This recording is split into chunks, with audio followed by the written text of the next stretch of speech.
Madame, Monsieur, bonjour. Merci de nous rejoindre. Tout de suite, les titres de l'actualité. Sur instruction du président de la République, le ministre de l'Intérieur a inspecté plusieurs wilayas touchés par les récentes perturbations météorologiques.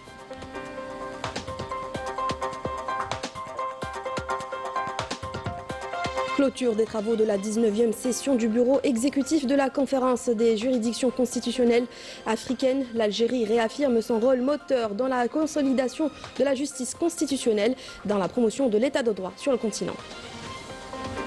On parlera également dans ce journal de la cérémonie de remise du prix du président de la République du meilleur exportateur de l'année 2025, un signal fort qui confirme que l'Algérie mise sur ses talents et ses produits.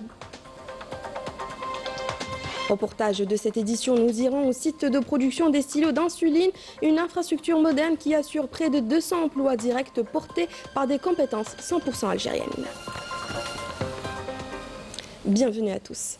Je vous le disais en titre, sur instruction du président de la République, Abdelmejid Tebboune, le ministre de l'Intérieur, des collectivités locales et des transports, Saïd Saïoud, a inspecté hier à Chlef, à Rilizane et à Mascara les dégâts causés par les récentes perturbations météorologiques ayant touché plusieurs communes de ces wilayas. Il a constaté les conséquences de ces perturbations et pris connaissance sur le terrain des mesures mises en œuvre à cet effet. Un convoi de solidarité destiné aux familles sinistrées a été lancé. Il comprend des aides matérielles, des matelas et des couvertures, en plus d'équipes spécialisées dans la prise en charge psychologique et sociale, chargées d'assurer l'accompagnement nécessaire aux familles touchées. Les travaux de la 19e session du bureau exécutif de la conférence des juridictions constitutionnelles africaines ont pris fin hier à Alger. Les participants ont réaffirmé l'engagement de l'Algérie en faveur de la gouvernance constitutionnelle et de l'intégration judiciaire africaine. C'est une couverture signée Sami Drli.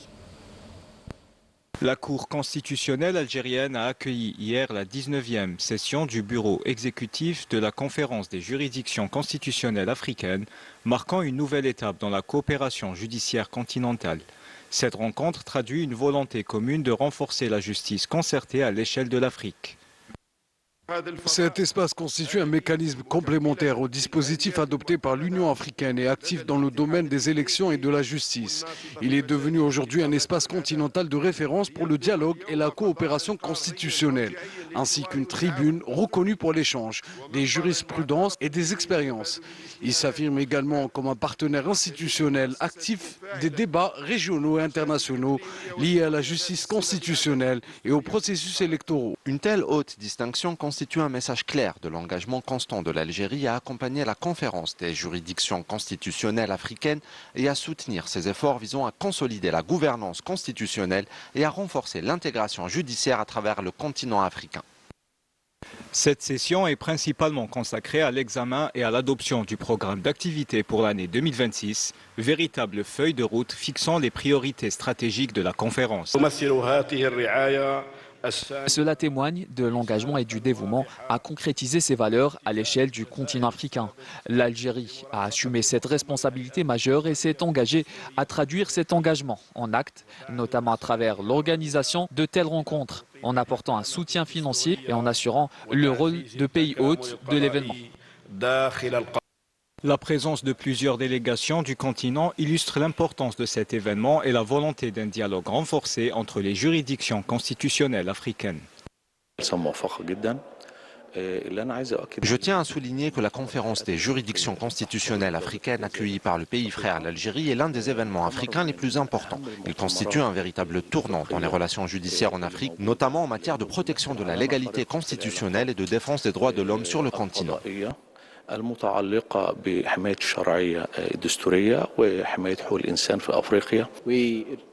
Plusieurs décisions importantes ont été adoptées concernant les points inscrits à l'ordre du jour. Il s'agit d'une instance continentale africaine qui joue un rôle essentiel dans la promotion de la démocratie, la consolidation d'un état de droit et le renforcement de la bonne gouvernance dans les pays africains.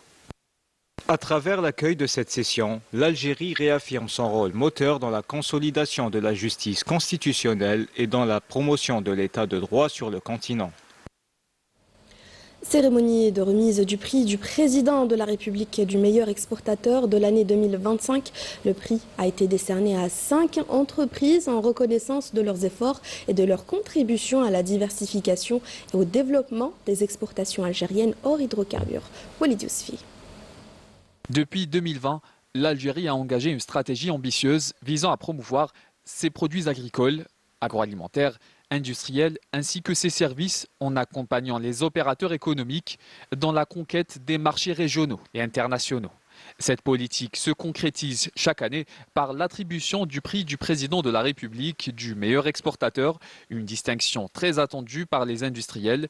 Elle vient consacrer les efforts déployés, la compétitivité atteinte et l'esprit de dépassement de soi des entreprises engagées dans la dynamique de l'exportation. Pour l'édition 2025, 5 lauréats ont été distingués pour leur performance et la régularité de leurs opérations. Je remercie le président de la République pour cette initiative qui reflète l'intérêt des jeunes aux produits algériens. Cela nous encourage à travailler davantage pour atteindre encore plus de marchés internationaux. Notre entreprise s'inscrit en droite ligne avec la politique de l'État en matière d'exportation des produits pharmaceutiques.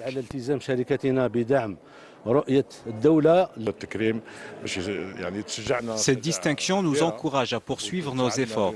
Je tiens à remercier l'ensemble des mécanismes de l'État qui nous ont accompagnés et soutenus dans nos opérations d'exportation vers pas moins de 35 pays à travers le monde. Cette année, nous avons exporté nos produits dans plus de 20 pays, dont les pays du Golfe, ainsi que la Tunisie et la Libye. Nous comptons doubler nos résultats en 2026.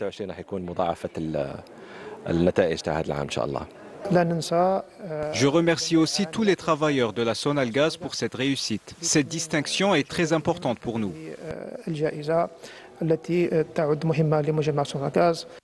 L'objectif ici est surtout de sortir de la dépendance aux hydrocarbures et de bâtir une économie durable, indépendante et diversifiée, à même de renforcer la souveraineté nationale.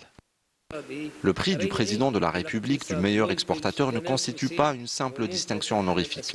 Il porte un message fort de reconnaissance et d'estime à l'adresse de tout opérateur économique convaincu que l'exportation hors hydrocarbures représente le véritable pari de l'avenir et un levier stratégique pour le développement durable de l'économie nationale.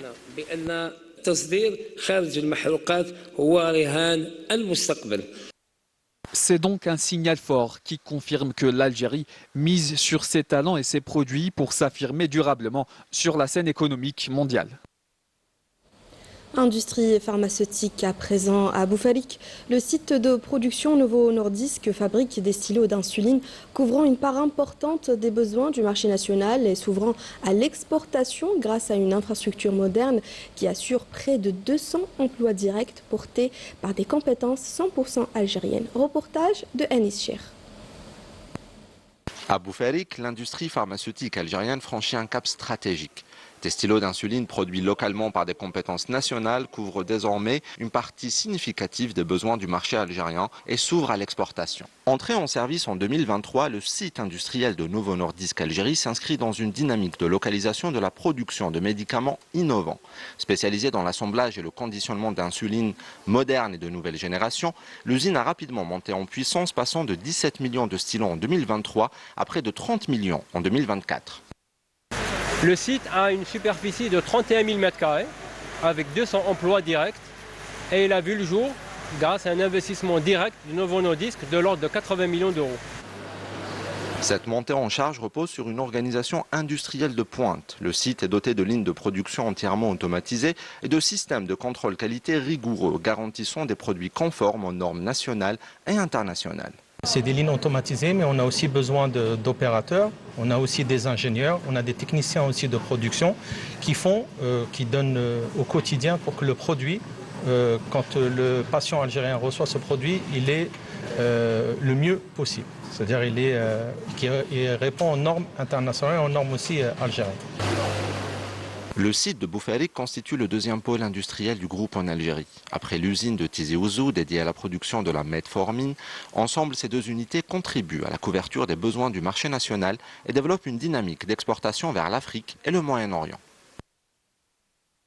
Le support de la tutelle et des autorités locales nous permettent d'établir des partenariats donc public-privé. Nous avons récemment signé un partenariat avec le groupe Saïdal, partenariat qui nous permettra de pérenniser notre trace, de développer notre activité, de faire un transfert de technologie, ce qui nous permettra de renforcer un peu nos perspectives et nos attentes en matière de production nationale et de couverture du besoin d'export.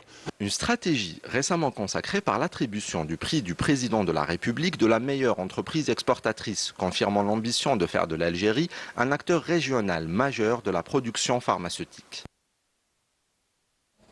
On va parler maintenant de protection des consommateurs.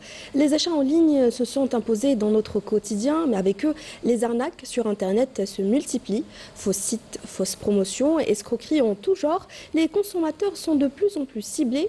Mais pour faire face à ce fléau, les services de sécurité sont en première ligne, mais le travail des associations est tout aussi essentiel. Exemple avec l'association El Amen, reportage de Amel Messaïd. Acheter sur Internet comporte des risques et peut parfois entraîner des pertes d'argent. Les associations de protection des consommateurs se posent en véritable porte-voix pour accompagner et défendre les citoyens victimes de pratiques frauduleuses, comme c'est le cas de l'association Al-Amen. L'association, c'est des bénévoles qui sont là pour assister les consommateurs quand les choses se font dans les règles de l'art. On est là pour porter la réclamation là où il faut. On arrive à régler des problèmes quand le commerçant est identifié. Mais quand le commerçant n'est pas identifié, on ne le connaît pas, c'est au service de sécurité d'aller le trouver parce que ça rentre dans le cadre de la cybercriminalité carrément. Pour gagner en efficacité, l'association Al-Amen s'est dotée d'une plateforme numérique, un support qui permet aux consommateurs de signaler les abus dont ils s'estiment victimes. On a créé un site web, donc une plateforme numérique, pour recevoir les plaintes d'une manière plus facile. Parce que, vous savez, quand quelqu'un a un problème, on ne voudrait pas lui alourdir les procédures en se déplaçant. Parce qu'on refusait de recevoir des plaintes par téléphone. Et tout le monde peut se plaindre par téléphone, dire des choses sur un commerçant. Mais il fallait qu'il y ait un engagement responsable. Donc on les faisait déplacer. Malgré les efforts consentis, les actions de l'association restent limitées à cause du cadre juridique jugé inadapté au marché en ligne. Conformément aux dispositions des articles 68 et 71 de la loi numéro 23/19 relative à la presse écrite et électronique et sur la base de la notification émanant du Conseil de la Nation, le ministère de la Communication a adressé hier une mise en demeure au quotidien Al Watan de se conformer immédiatement aux procédures prévues par la loi suite à la publication d'une information trompeuse sur le nouveau code de la route. Le ministère a estimé que la publication par le quotidien francophone Al Watan dans son numéro 10731 paru hier d'une information en manchette de sa une et d'un article en page 4 sous le titre « Les sénateurs disent non au nouveau code de la route » constitue une information erronée et trompeuse pour l'opinion publique dénuée de fondement, comme l'a souligné le communiqué publié par le Conseil de la Nation à ce sujet. Ainsi, le ministère de la Communication dénonce cette violation flagrante des lois par ce média et son non-respect manifeste de l'éthique professionnelle et des règles déontologiques et insiste sur le devoir de rigueur et de précision et la nécessité de vérifier les informations et la fiabilité de leurs sources afin d'éviter la diffusion d'informations erronées et trompeuses et sans fondement susceptibles d'induire l'opinion publique en erreur et de nuire à l'intérêt général. Dans l'actualité internationale, la tragédie humanitaire s'aggrave dans la bande de Gaza, où la majorité de la population demeure déplacée et confrontée à des conditions catastrophiques, notamment le décès des enfants en raison du froid et la privation des besoins vitaux essentiels, conséquence du blocus et des agressions sionistes continues contre Gaza en violation du cessez-le-feu et entravant toujours l'acheminement de l'aide humanitaire. Majda Jahmouni.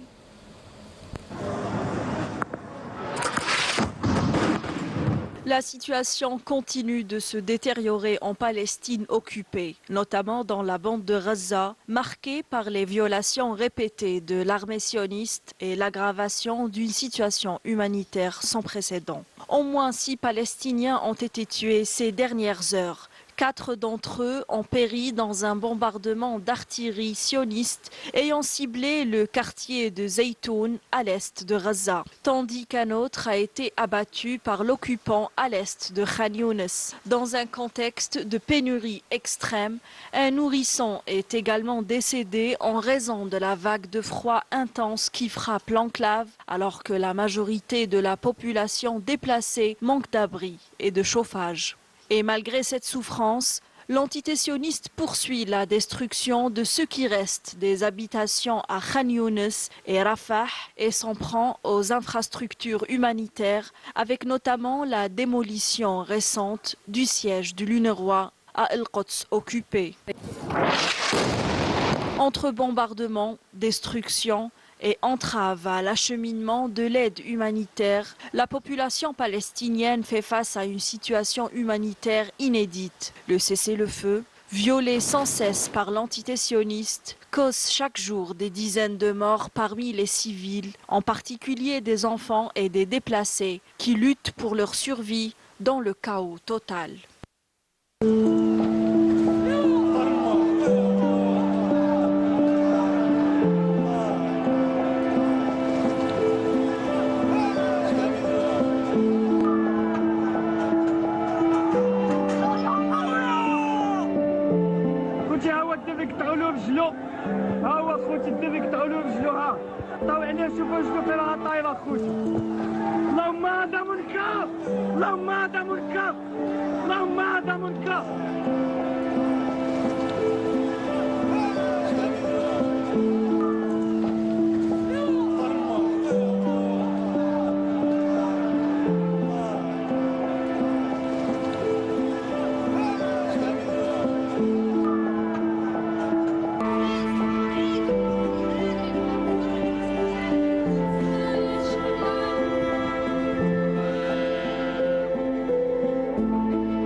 Les manifestations ont repris au Maroc, notamment dans le secteur de l'enseignement supérieur. Le syndicat a annoncé une grève nationale accompagnée d'un rassemblement à Rabat pour dénoncer le non-respect des engagements du ministère. Une situation qui démontre une fois de plus l'incapacité du Marzan à répondre aux revendications de son peuple. Raouf Hamouch.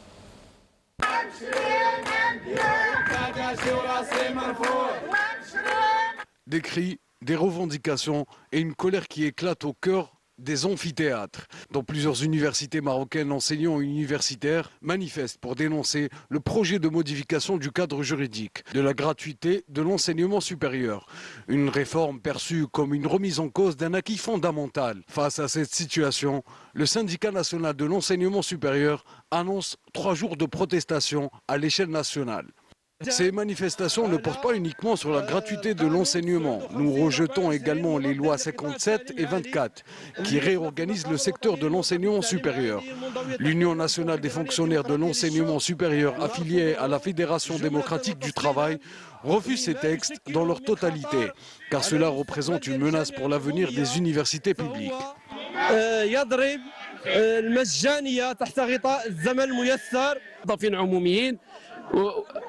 Aujourd'hui, nous manifestons en solidarité avec les fonctionnaires de l'université, les enseignants et les cadres académiques.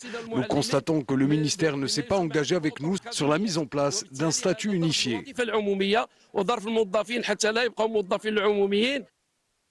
Stabilité, protection sociale et évolution de carrière, autant d'acquis qui sont aujourd'hui menacés pour la grande famille du secteur de l'enseignement supérieur.